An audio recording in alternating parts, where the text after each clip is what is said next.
अल्लाहुम्मा सल्लि अला मुहम्मदिन व आलि मुहम्मद। इमाम ज़मान के बारे में एक दर्स पढ़ा था, अल्लाहुम्मा सल्लि अला मुहम्मदिन व आलि मुहम्मद वअज्जिल फरजहुम।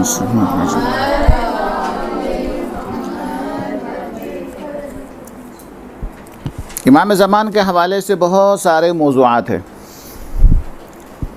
एक मौजू तो ये है कि इमाम अलैहिस्सलाम की तूल हयात, एक शख्स इतनी ज़िंदगी किस तरह से, यानी इतने साल तक किस तरह ज़िंदा रह सकता है, एक मौजू है वो, लेकिन वो ज़्यादा अहम नहीं है,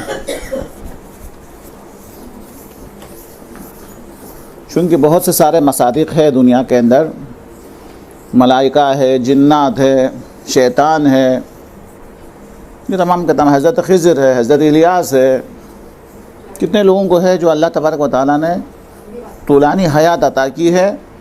लिहाजा इमाम ज़मान अलैहिस्सलाम की तूलानी हयात के बारे में बहस कोई ख़ास ज़रूरी नहीं समझता मैं। अच्छा, दूसरा जो है अहम जो दर्स जो इस इमाम ज़मान के हवाले से मैं आज दो मतालिब की तरफ इशारा करना चाहूँगा। पहला मतलब, सबसे ज़्यादा जिस याद को हम मनाते हैं वो है आशूरा। इमाम अलैहिस्सलाम का ज़ुहूर और आशूरा दोनों एक शे हैं। आशूर और ज़ुहूर, आशूर और ज़ुहूर, इन दोनों एक दूसरे से मरबूत है, ये दोनों अलग नहीं हैं। यूँ समझे कि आशूर मिसाल के तौर पर एक नूर है, ज़ुहूर नूर के ऊपर नूर है, नूर नला नूर है। आशूर एक दरख्त है, ज़ुहूर उसका फल है। आशूर मुक़द्दिमा है, जैसे वज़ू गुस्ल की तरह, ज़ुहूर नमाज की तरह है असल। आशूर दर हकीकत दरसगाह हैं, ये सब का सब मुक़द्दिमा है ज़ुहूर के लिए। ये वाक़या को याद रखने का मकसद भी इमाम अलैहिस्सलाम के ज़ुहूर की तैयारी है। यार ये दोनों वाक़यात के अंदर मुनासिबतें बहुत ज़्यादा है। अब चंद की तरफ हम इशारा करते हैं। सबसे पहली मुनासिबत तो ये है कि इमाम मेहदी अलैहिस्सलाम क्या है,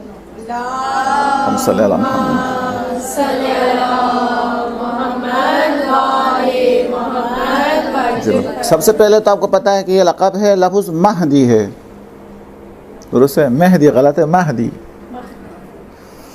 अच्छा, सबसे पहले तो ये इमाम हुसैन अलैहिस्सलाम का फ़र्जंद है। ये मुनासिबत तो ये है, इमाम किसके फ़र्जंद से है, किन की औलाद में है, इमाम हुसैन के फ़र्जंद है, फ़र्जंद इमाम हुसैन है। ज़ुहूर का ताल्लुक़ इमाम मेहदी से और आशूर का ताल्लुक़ इमाम हुसैन से। आप इन दोनों की मुनासिबत हैं। एक तो यह है कि उनका फ़र्जंद है,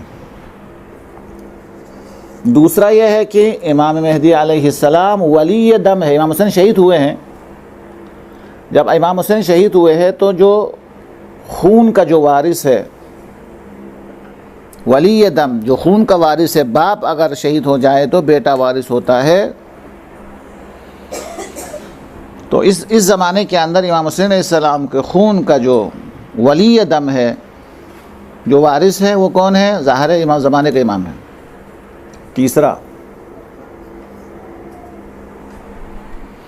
तीसरा ये है कि इमाम अलैहिस्सलाम के परचम पर यानी अलम पर जो लिखा होगा वो क्या है, या लसारातिल हुसैन। क्या मतलब है, कहाँ है, या नवाना कहाँ है वो लोग जो इमाम हुसैन अलैहिस्सलाम के खून का बदला लेने वाला है। परचम के ऊपर लिखा होगा, इमाम ज़मान के परचम के ऊपर लिखा होगा, या लसारातिल हुसैन, वो लोग कहाँ हैं जो खून इमाम हुसैन अलैहिस्सलाम का इंतकाम लेने वाले हैं।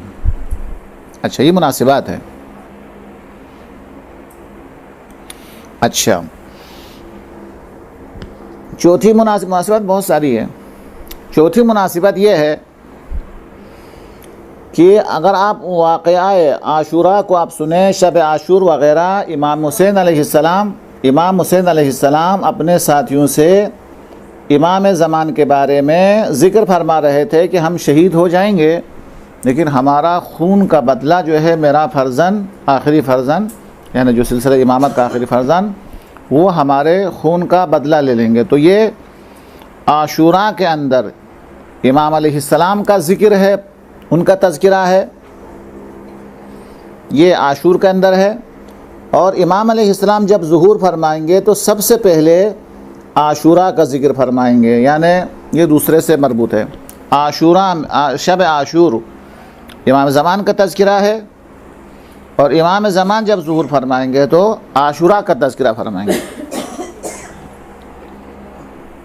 वहाँ पे ज़ुहूर का ज़िक्र है और ज़ुहूर के वक़्त आशूरा का ज़िक्र है, एक दूसरे के लिए लाज़िम व मलज़ूम है। अच्छा,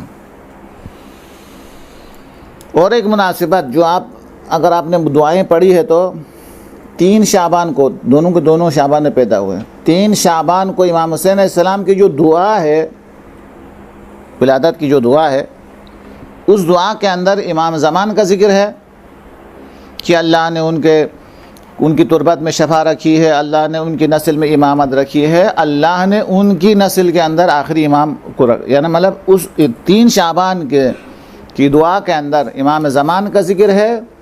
और नीमा शाबान जो परसों गुजर गया उसके अंदर इमाम हुसैन की ज़ियारत है, हुसैन की ज़ियारत है। देखो ये एक दूसरे से मरबूत होने की दलील है। 3 शाबान जो इमाम हुसैन की विलादत है, वहाँ के आमाल और दुआओं के अंदर इमाम ज़मान का ज़िक्र है। 15 शाबान जो हमारे आखिरी इमाम की विलादत की तारीख़ है, उसमें इमाम हुसैन की ज़ियारत क्या है, मुस्तहब है, मखसूसा है ना। इमाम हुसैन अलैहिस्सलाम की ज़ियारत मखसूसा है। अच्छा, उससे भी आप आगे बढ़ें तो ज़ियारत आशूरा के अंदर इमाम ज़मान का ज़िक्र है, दुआए नुदबे के अंदर इमाम हुसैन का ज़िक्र है। हालांकि दुआए नुदबा किसके लिए, इमाम ज़मान से मरबूत है। ऐन तालिब बिदमिल मक़तूल बिकरबला, ऐन अल हसन व ऐन अल हुसैन, ऐन अबनाउल हुसैन व औलादुल हुसैन। ज़ियारत आशूरा के अंदर जो इमाम हुसैन की ज़ियारत है, वहाँ ज़माने के इमाम का ज़िक्र है। एक जगह पर भी नहीं है, गालिबन 2 जगह पर मौजूद है। अच्छा, इसके अलावा साथ तो मैंने लिख दिया, इसके अलावा मकसद के लिहाज से इमाम हुसैन अलैहिस्सलाम भी लिइस्लाह उम्मत जद्दी, और ज़माने के इमाम का मकसद भी वही इस्लाह उम्मत है। जिस तरीक़े से हक़ के साथ देना इमाम हुसैन के ज़माने के अंदर बहुत ज़्यादा मुश्किल था, आसान नहीं था, इसी तरीक़े से हालात के लिहाज से भी ये दोनों आशूरा और ज़ुहूर दोनों मुमासलत है एक दूसरे का साथ, कि दोनों के हालात जो है एक जैसे होंगे। वहाँ पर भी हर तरफ जुल्म होगा, हर तरफ जो है वो हक़ की शनाख्त करना इंसान के लिए आसान नहीं होगा। जैसा वहाँ था ऐसा ही यहाँ पे होगा। उसके अलावा अगर आप याद रखना चाहें तो इमाम हुसैन मदीने से निकले, मक्का पहुँचे, मक्का से निकले, कहाँ निकले, कोफे की तरफ निकले, कोफा की तरफ रवाना हुए, लेकिन कोफा पहुँचने से पहले शहीद हुए। ज़माने के इमाम भी पहला ज़ुहूर खफ़ी मदीना में, उसके बाद अलल ऐलान ज़ुहूर मक्का के अंदर, और मक्का के बाद जैसा इमाम हुसैन अलैहिस्सलाम सफ़र के लिए कोफा को मकसद बनाते हैं, ज़माने के इमाम भी कोफा की तरफ क्या करेंगे, सफ़र इख्तियार करेंगे। इमाम ज़मान का दारुल हुकूमत कहाँ होगा, शहर कोफा होगा। तो ये सारी मुनासिबतें मौजूद है, बहुत सारी मुनासिबतें मौजूद है इमाम ज़मान अलैहिस्सलाम का इस ज़ुहूर के हवाले से। खूब, अच्छा, फिर उसके बाद और एक मतलब, अब जब यह आशूर और ज़ुहूर दोनों एक जैसे हैं, दो एक दूसरे से मुनासिबत है, 7, 8, 10, 12 तो मैंने बता दिया आपको, और भी हज़ारों मुनासिबतें मौजूद है।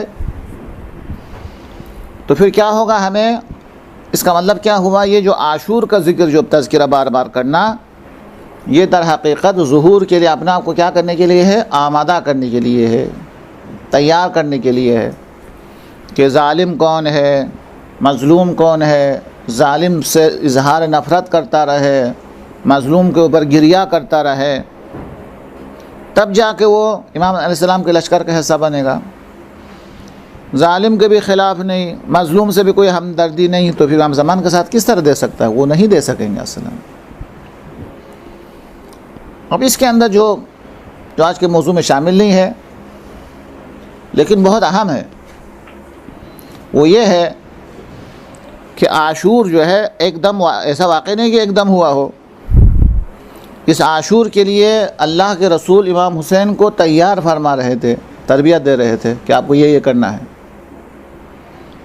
और हज़रत ज़हरा अलैहिस्सलाम हज़रत ज़ैनब को तरबियत दे रही थी कि किस तरीक़े से ज़ालिम के दरबार में खुतबा देना है, किस अंदाज से देना है। इस तरीक़े से मौलाए कायनात हज़रत अब्बास को आशूर के लिए क्या कर रहे थे, तैयार कर रहे थे। जिस तरीक़े से इमाम हसन अलैहिस्सलाम हज़रत क़ासिम के हाथ पे तावीज़ बांध कर करबला के लिए तैयार किया जा रहा था, और जिस तरीक़े से इमाम हुसैन अलैहिस्सलाम अली अकबर को क्या कर रहे थे, करबला के लिए तैयारी ज़रूरी है, ये मसला है। आशूर और ज़ुहूर दोनों एक दूसरे के साथ लाजिम व मलज़ूम, एक दरख्त है, एक असल है और एक फ़रा है, एक दरख्त है, एक उसका मेवा है, एक मुक़द्दिमा है, दूसरा मकसद है। तो जिस तरीक़े से आशूर के लिए बहुत पहले से तैयारी हुई, ज़ुहूर के लिए भी बहुत पहले से तैयारी ज़रूरी है। ये आज के ज़माने में भी ऐसा नहीं होता कि एक आदमी जाके बोले फ़ौज के अंदर अपना नाम लिखवा ले और उसके बाद कहे अभी मैं अपने घर में जाके आराम से बैठ जाऊंगा, जब जंग हो जाए तो मुझे बुला लेना, मैं वहीं से डायरेक्ट वहाँ से जंग पे आ जाऊंगा। तो बोलेगा भाई किस तरीके से जंग करेंगे, आपको ना आपको तरबियत है, हाँ ना आपने ट्रेनिंग ली है, कुछ भी नहीं है, तो मुमकिन ही नहीं है, मजाक होगा। जिस तरीक़े से आज के ज़माने के अंदर भी किसी लश्कर के अंदर नाम लिखवाने से वो लश्कर का हिस्सा नहीं बनता है, तैयारी ज़रूरी है। ज़ुहूर के लिए भी बहुत पहले से तैयारी की ज़रूरत है, उसके बग़ैर इंतज़ार बेकार है। इंतज़ार हमेशा मुक़द्दिमा फराहम करने के बाद होता है। तैयारी करके इम्तिहान दिया है तो रिज़ल्ट का नतीजा है, इम्तिहान ही नहीं दिया है किस चीज़ का, हाँ इंतज़ार है। इंतज़ार माना नहीं रखता, इंतज़ार मुक़द्दिमों को अंजाम देने के बाद के मरहले को कहा जाता है। ज़मीन को नरम करने के बाद, बीज डालने के बाद, पानी देने के बाद फिर इंतज़ार किया जा सकता है कि यहाँ से कोई ज़राअत पैदा हो जाएगी। कुछ भी नहीं किया है, आराम से बैठा रहा है कि ज़मीन से ज़राअत बाहर आएगी, कभी भी नहीं आएगी वो। बिल्कुल उसी तरीक़े से ना किसी मौलाने को बुलाया है, ना किसी को मजलिस के अंदर बुलाया है, कुछ भी नहीं है, और घर के अंदर बैठ के बोला हमें मजलिस का इंतज़ार है, तो वो लोग मजाक उड़ाएंगे। इंतज़ार जो है उस वक़्त होता है किसी ज़ाकिर से बात की हो, लोगों को मजलिस के अंदर आने की दावत दी हो, घर के अंदर जो है फर्श अज़ा जो है बिछा दी हो, फिर कह सकते हैं कि मजलिस का इंतज़ार मुक़द्दिमात चाहता है। और आराम से बैठने का नाम इंतज़ार नहीं है, इंतज़ार हमेशा मुक़द्दिमात फराहम होने के बाद होता है। तो अगर हम इंतज़ार में है, हालत इंतज़ार के अंदर है, तो हालत इंतज़ार इंसान से अमल का तकाज़ा करता है। अच्छा, मौजू को बदलने से पहले हदीस के अंदर आया है, किताबों के अंदर आया, उलमा से हमने सुना है कि जो शख्स इमाम अलैहिस्सलाम के लश्कर के अंदर हिस्सा बनने के लिए तैयारी शुरू करता है और अपने आप को उस हिस्से के अंदर जो तैयारी करनी चाहिए वो तैयारी कर लेता है, तो फरमाया उसके लिए समझो इमाम ज़ाहिर हो चुके हसनन। अब उसको क्या मकसद यही था कि तैयारी हो गई, तैयारी शुरू हो गई, तो ठीक है, उसके लिए समझो ज़ुहूर हो गई इमाम अलैहिस्सलाम पर। तो ये हुई। तो एक तो ये है कि आशूर जो ये अभी हम जो मनाते हैं, ये आशूर नहीं तो वही होगा जैसे एक शख्स ने मुझे करबला ही में पूछा था। ठीक है, उस वक़्त जब अली अकबर को शहीद किया जा रहा था, हज़रत अली अकबर को अज़ियत भी हो गई, तकलीफ़ भी, सब कुछ है, लेकिन अब तो शहीद होकर इतने साल हो गए, वो जन्नत में आराम कर रहे। ऐसा तो नहीं वो आराम कर रहा, हम इधर खा मखा रो रहे, पीट रहे हैं ज़रूर से। तो उसका जवाब सरी ये है कि उस आशूर के लिए नहीं है, ये आने वाले ज़ुहूर के लिए है। मज़लूम से हमदर्दी बाक़ी रहे, ज़ालिम से नफ़रत बाक़ी रहे दिल के अंदर, ताकि ज़ुहूर के वक़्त ये काम आ सके। वरना मज़लूम से हमदर्दी नहीं है, ज़ालिम से नफ़रत नहीं है, तो फिर इमाम ज़मान का साथ खामखा क्यों देगा वो। अच्छा, फिर अगला मरहला ये है कि ज़ुहूर का इंतज़ार वही करेगा जो ज़माने हाल से बेज़ार होगा। वो अपने निज़ाम से बड़ा खुश है, बेहतरीन बचत जो है बेहतरीन उससे खुश है, बेहतरीन नुमाइंदा जो उससे वो खुश है, सदर से, वज़ीर आज़म से, मुल्क से बहुत खुश है, निज़ाम से बड़ा खुश है और उनके कामयाब होने पर जश्न भी मना रहे, सब कुछ मना रहे। इसका मतलब ज़ुहूर का इंतज़ार तो नहीं हो रहा। फिर इंतज़ार के लिए तो हालात से बेजार होना ज़रूरी है। जो शख्स मौजूदा निज़ाम से बेजार होगा वो किसी इनकलाब का इंतज़ार करेगा। जो मौजूदा निज़ाम को बेहतरीन निज़ाम समझ रहा होगा वो क्यों इंतज़ार करेगा? वो इंतज़ार मजाक है उसका। शर्त अव्वल ये है कि सबसे पहले वो मौजूदा निज़ाम से क्या हो जाए? बेजार हो जाएं, उससे नफ़रत हो, उससे बेजारी हो, उसके किसी कामयाबी को कोई जश्न मनाने का मफ़हूम ना हो, तो वो जो है इंतज़ार है, वह इल्ला वो मजाक है। बाकी ये एक मतलब था जो मैंने आपके सामने बयान करना चाहा। तो बेजार होना, हाँ अल्लामा इक़बाल ने भी कहा है कि वह हाँ है ज़माने में वही क्या है तुम्हारा इमाम बरहक जो तुम्हें हाजिर व मौजूद से बेजार करे। वो हाजिर व मौजूद से बेजार करे वो इमाम होता है। असल में जो हाजिर और मौजूद का आशिक बना दे वो इमाम नहीं होते, वो ग़ुलाम बनाने वाला होता है। हर मौजूद से, हर शे से बेजार कर दे, खुदा का बना दे, इलाही बना दे, हर शे से आज़ादी दिला दे, वो इमाम बरहक होता है। खूब, तो ज़ुहूर के ये है। अब मैं मौजू थोड़ा सा बदल के 10-15 मिनट और रह गया, तो उसमें मौजू को बदल रहा हूँ। अब जो हम इंतज़ार कर रहे हैं जिससे इनकलाब का या इस इमाम अलैहिस्सलाम के ज़ुहूर का, उसके शराइत को शायद पहले ज़िक्र किया था गालिबन, या ज़िक्र किया था नहीं किया था। पहली शर्त, हमारे अंदर इतनी इस्तेदाद हो, ताकत हो कि हम उस निज़ाम को समझ सके। एक दूसरी शर्त, इमामत नेमत उज़्मा है जो अल्लाह तबारक व तआला ने हमारी नाफरमानी की वजह से, इमामों के साथ न देने की वजह से सज़ा के तौर पर इमाम को हमसे अलग रखा है। जब तक नदामत न हो, इमाम के साथ देने का वादा ना हो, इमाम ज़ुहूर नहीं फरमाएंगे। जी, मसलन इमाम नेमत है, इमामत नेमत है। हज़रत अली अलैहिस्सलाम का ज़माना था, लोगों ने अली के साथ नहीं दिए, इमाम हसन के साथ भी नहीं दिया, इमाम हुसैन के साथ बहुत कम लोगों ने दिया। बाज़ कत्ल किया गया, बाज़ को ज़िंदान में रखा गया, बाज़ को जलावतन कर दिया गया। लोगों ने कुछ कदरदानी नहीं की नेमत की। तो अल्लाह तबारक व तआला ने इस नेमत को पर्दे गैब के अंदर रख दिया है ताकि इंसान को एहसास हो जाए कि ये कितनी बड़ी नेमत है। कुफरान नेमत की वजह से ये नेमत हमसे अल्लाह तबारक व तआला ने एक लिहाज से पर्दे में रख दिया है।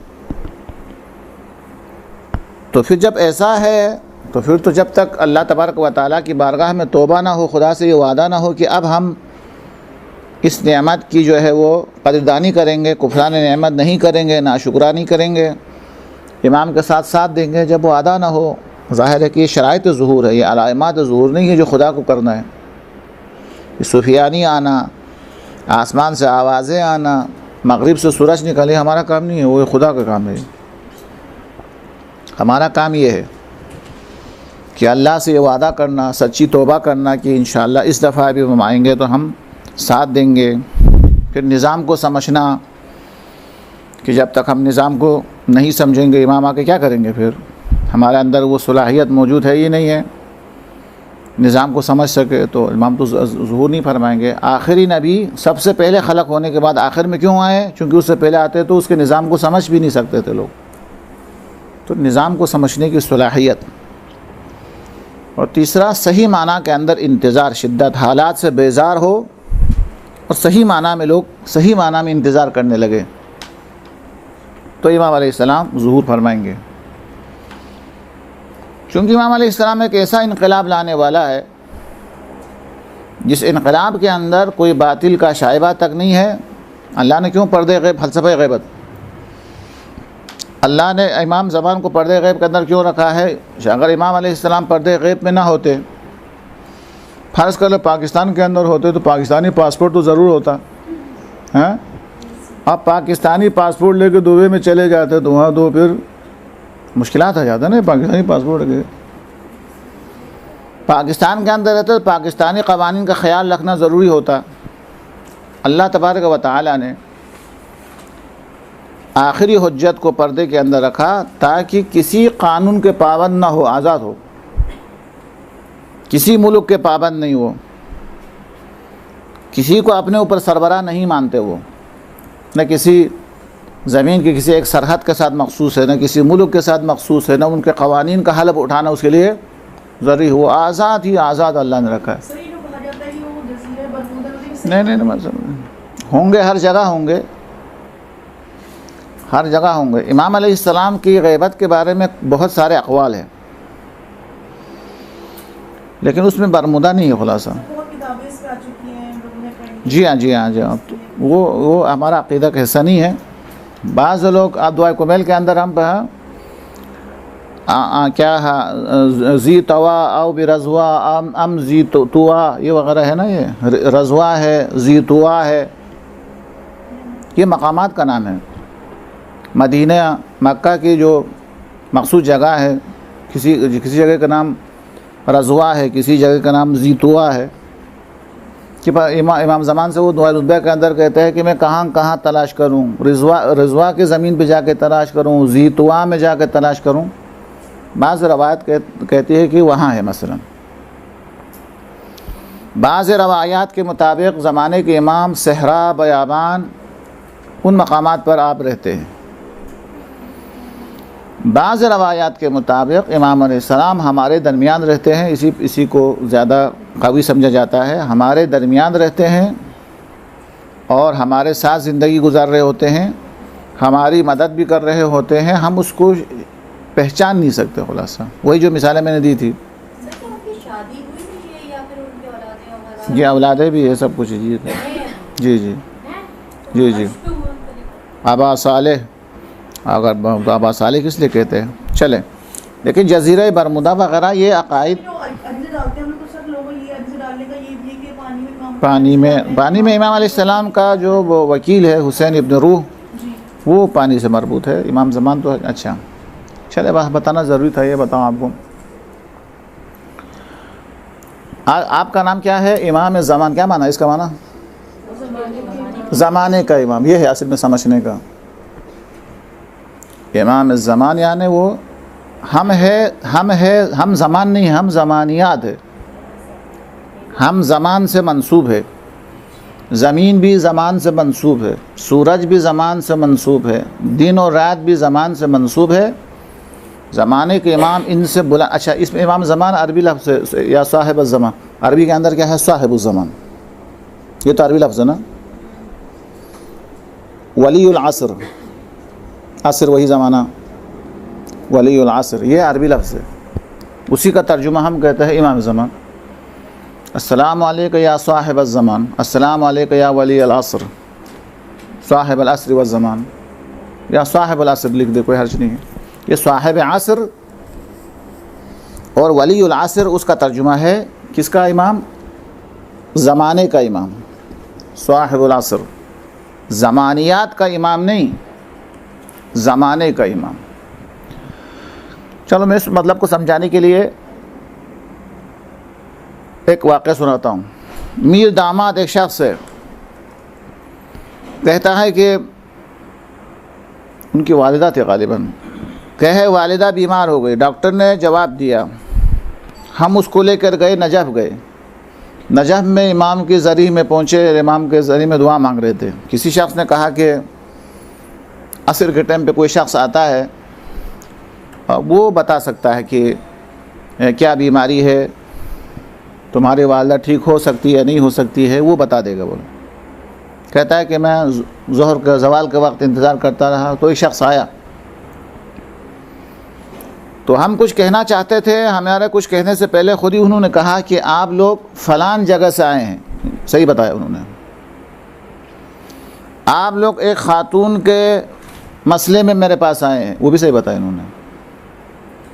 फिर कहा उस ख़ातून की बीमारी पूरे बदन के अंदर फैल चुकी है, अब ये पता नहीं, और ये ख़ातून 7 दिन के अंदर मरने वाली है। ये कह दिया। उन्होंने पूछे बगैर, उन्होंने बगैर पूछ के एडवांस बता दी साहब। मीर दामाद कहता है कि दो तो आपने सही बताए कि फलान जगह से आए हैं, आपने सही कहा, ठीक है, पूछे बगैर आपने सही बताया। और हम एक खातून की बीमारी के बारे में पूछना चाहते हैं, ये भी तुमने सही बताया। लेकिन बाकी जो दो है कि बीमारी पूरे बदन के अंदर फैल चुकी है, ये 1 हफ्ते के अंदर मरने वाली है, हम इस पर कैसा यकीन करें? तो उसने कहा कि अगर आप यकीन करना चाहें तो आप मेरा इम्तिहान ले लें। कहा किस तरह इम्तिहान ले ले? कहते कि आप अपने जहन के अंदर कुछ लाए, मैं बता दूंगा कि तुमने अपने जहन में क्या लाया, बता दूंगा। मीर दामाद कहता है कि मेरे चाचा ने, उनके वालिद नहीं थे, चाचा ने सर थोड़ा नीचे किया और कहा आप बताइए क्या है। तो उस शख्स ने तस्वीर को घुमाने के बाद कहा आपने एक शख्स का इरादा किया है जो इस वक्त लुबनान में है, ये कहा। फिर कहा बस सॉरी, वो लुबनान से मदीना पहुंच गए, बोला। फिर कहा नहीं अभी तो ये तो मक्का पहुंच गए। कुछ देर के बाद वो अपनी जगह से बुलंद हो गए। उन्होंने कह दिया कि आपने ज़माने के इमाम का इरादा किया है। तो उन्होंने कहा कि आपको कैसे पता चला मैंने ज़माने के इमाम का इरादा किया? तो कहा कि पहले जब मैंने देखा तो वो लुबनान में थे, फिर चंद लम्हे के अंदर वो मदीना पहुँचे, फिर चंद लम्हे के बाद वो मक्का पहुँचे। खैर ये तो तोइल अर्ज़ है, ये तो किसी के पास भी हो सकता है ये इल्म। उस वक़्त तक तो मुझे भी नहीं पता चला कि आपने ज़माने का इमाम का इरादा किया है। मैंने 3 निशानियों से मैंने अंदाज़ा लगाया कि मुझे पता चला कि आपने इमाम ज़मान का इरादा किया है। नंबर 1, जब वो मक्का पहुँचे और जब इसने खाने काबा का तवाफ़ शुरू किया तो मैंने देखा कि ये काबा का तवाफ़ कर रहे थे तो काबा इनका तवाफ़ कर रहा था। ये बड़ा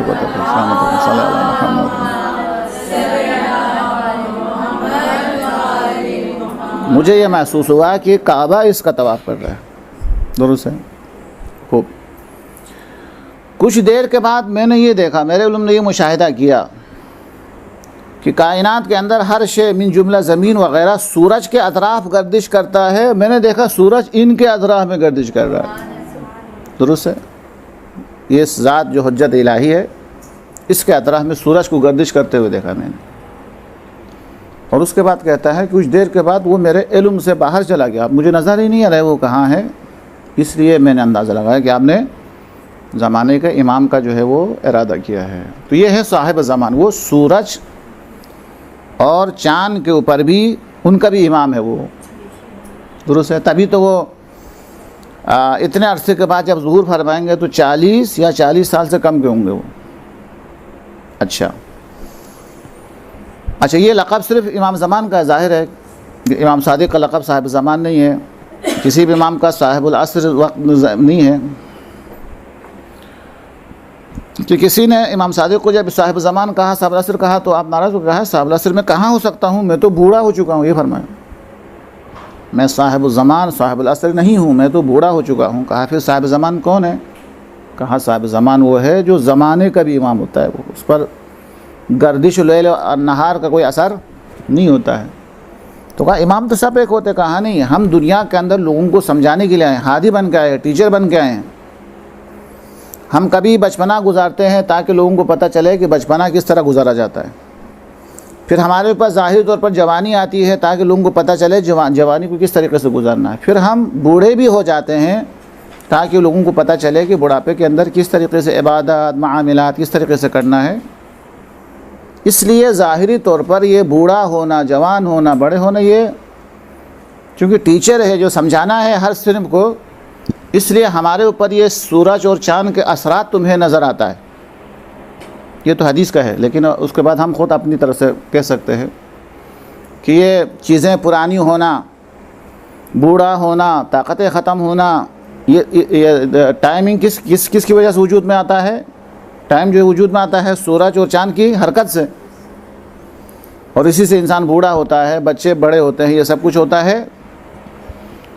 वो चाँद और सूरज किस तरीक़े से अहले बैत के ऊपर असरानंदाज हो सकता है, जिसके इशारे पे चाँद 2 हिस्से में तकसीम होता हो, जिनकी एक नमाज क़ज़ा हो जाए तो सूरज पलट के वापस आता हो, तो उनका असर इनके ऊपर क्या हो सकता है? इनका असर उनके ऊपर है। तो साहिब ज़मान का माना है कि सूरज का भी इमाम, साहिबुल असर का माना है सूरज का भी इमाम, चाँद का भी इमाम, कायनात के हर शे का इमाम, उसका मालिक है। वो ज़मानियात का इमाम नहीं है, वो पूरे ज़माने का इमाम है। उसकी ताकत का कोई अंदाज़ा नहीं लगा सकता। तमाम अनबिया के पास जितनी ताकतें मौजूद है, ज़माने के इमाम को अल्लाह ने वो सारी ताकतें अता फरमाई है। वही असा जो हज़रत मूसा के, वो असा आपके पास है। वही अंगुश्तरी जिससे हज़रत सुलेमान हुकूमत किया करते थे, वो भी आपके पास है। वही इल्म हुनर जिससे मुर्दे को ज़िंदा किया करते हज़रत ईसा, वो भी आपके पास मौजूद है। वही ताकत जो जिसकी वजह से रसूल खुदा चाँद के 2 टुकड़े किया करते, वो भी आपके पास है। वही ताकत जिसकी वजह से सूरज जो डूबा हुआ सूरज वापस आया था, वो भी आपके पास मौजूद है। और अली की वो वाली शुजाअतें जो हमें नज़र आती है, वो भी आपके पास है। उसके अलावा भी आपके पास है, चूँकि रवायत के अंदर आया है कि अली अपनी शुजाअत नहीं दिखा सके, इसलिए कि अली को पता था कि मेरे दुनिया से जाने के बाद जालिम हुकूमतें आने वाली है, इसलिए अली ने अपनी शुजाअत कभी नहीं दिखाई। अली की शुजाअत का अंदाज़ा उस वक़्त होगा जब ज़ुहूर का वक़्त होगा। उसके बाद कोई और जालिम हुकूमत आने वाली नहीं है कि उनके आल से, उनकी औलाद से कोई बदला ले ले। असल ताकत और शुजाअत वहाँ ज़ाहिर हो गया। हज़रत अब्बास का भी इसी तरीके से, हज़रत अली अकबर का भी उसी तरीके से।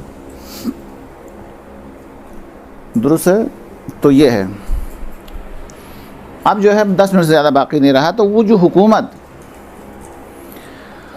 जो आका के दौर के अंदर जो हुकूमत कायम हो जाएगी, अव्वल तो ये एक तसव्वुर, एक ख़याल है जो अरस्तु अफलातून के ज़माने से चला आ रहा है कि एक ऐसा शहर हो जहाँ कोई चोरी ना हो, कोई एक दूसरे के ऊपर जुल्म ना करे, कोई एक दूसरे के ऊपर ज़्यादती ना करे। हस्पताल के अंदर जाने के बाद मरीज़ के साथ उसका बेटे से ज़्यादा वहाँ के मुलाजिमीन ज़्यादा मेहरबान हो, अमन ही अमन हो, सुकून ही सुकून हो। ये वो तसव्वुर है जो अफलातून और अरस्तु पेश करके गए हैं, जिसका नाम है मदीना फाजिला, यानी फजीलत वाला शहर। ऐसा शहर जिसमें फजीलत ही फजीलत हो, कमाल ही कमाल हो, ये सब का तसव्वुर है। अब क्या नाम है, अरस्तु और अफलातून ये नज़रिया देके गए। फिर सबसे बात यह है, अहम बात यह है कि अगर मदीना फाजिला जिसमें कमाल ही कमाल हो, ऐसा अगर वजूद में आना अगर मुमकिन नहीं है, तो इंसान की ख्वाहिश क्यों है? ये ख्वाहिश होना इस बात की दलील है कि ऐसी हुकूमत मुमकिन है कि जहाँ अमन ही अमन हो, सुकून ही सुकून हो। अब 10 मिनट के अंदर मैं जल्दी से लिख लेता हूँ। इमाम अलैहिस्सलाम की जो हुकूमत है उसकी चंद खुसूसियात की तरफ इशारा करूँ।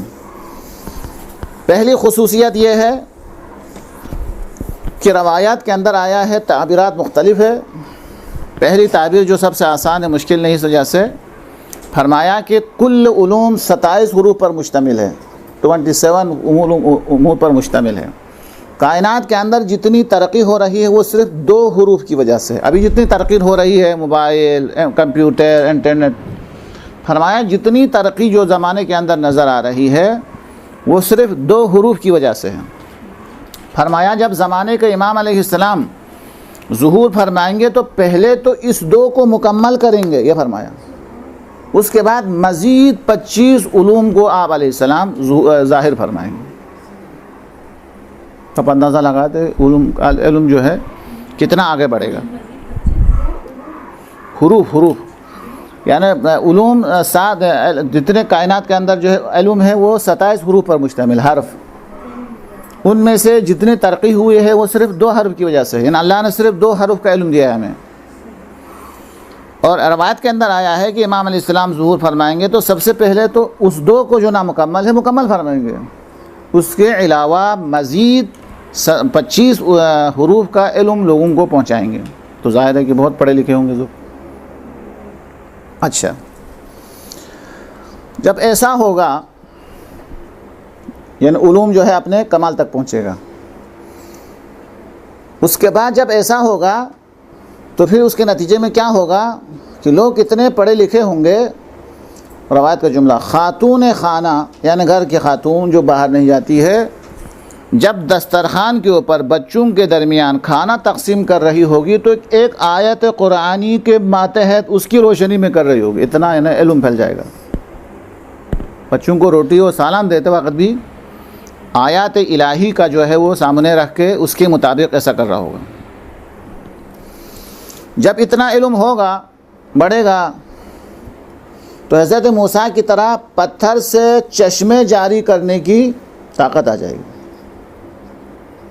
यानी इंसान, हर इंसान के पास ये ताकत होगी कि वो पत्थर पर हाथ मारे, पाँव मारे और वहाँ से पानी जो है वो नमूदार करे।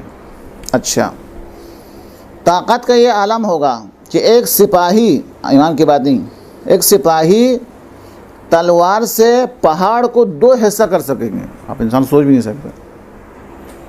इमाम अलैहिस्सलाम की सिपाही, उनके लश्कर का जो हिस्सा है वो अपनी तलवार से पहाड़ को 2 हिस्से में तकसीम कर सकेंगे। तो जिन्होंने इमाम को नहीं देखा है वो कहेंगे कि जब सिपाही में इतनी ताकत है तो फिर जुल्फ़िकार में कितनी ताकत होगी, फिर वो डरेंगे। वो जो है वो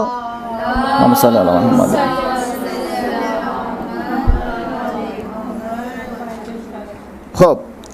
फिर उसके बाद जो है वो 2 लफ्ज़ इस्तेमाल होता है, अगर आपको याद है तो, यमलाउल्लाहु बिहिल अर्ज़ क़िस्तन व अदला, एक क़िस्त भी है, आदिल भी है, कमा मुलिअत ज़ुल्मन व जौरा, 2 लफ्ज़ है।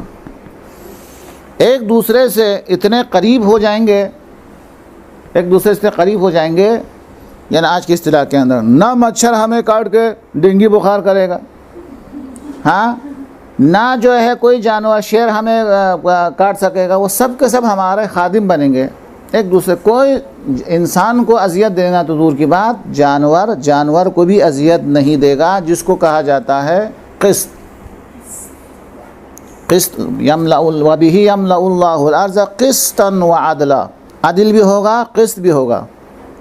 कमा मुलिअत ज़ुल्मन व जौरा, जैसा कि दुनिया के अंदर क्या हो रहा था, पहले जुल्म भी हो रहा था, जौर भी हो रहा था। अब जब वो ज़ुहूर फरमाएंगे, ना किसी जानवर पर जुल्म होगा, जो क़िस्त, ना इंसानों पर जुल्म होगा, ना अपना पर जुल्म होगा, गुनाह नहीं करेंगे, अपना पर भी जुल्म नहीं होगा। और गुनाह क्यों नहीं करेंगे? अजीब, उस्ताद के हाथ में जो छड़ी है वो भी बोलना शुरू करेगी, जूते के जो, हाँ, जो बंद है, हाँ, ये भी बोलना शुरू करेंगे।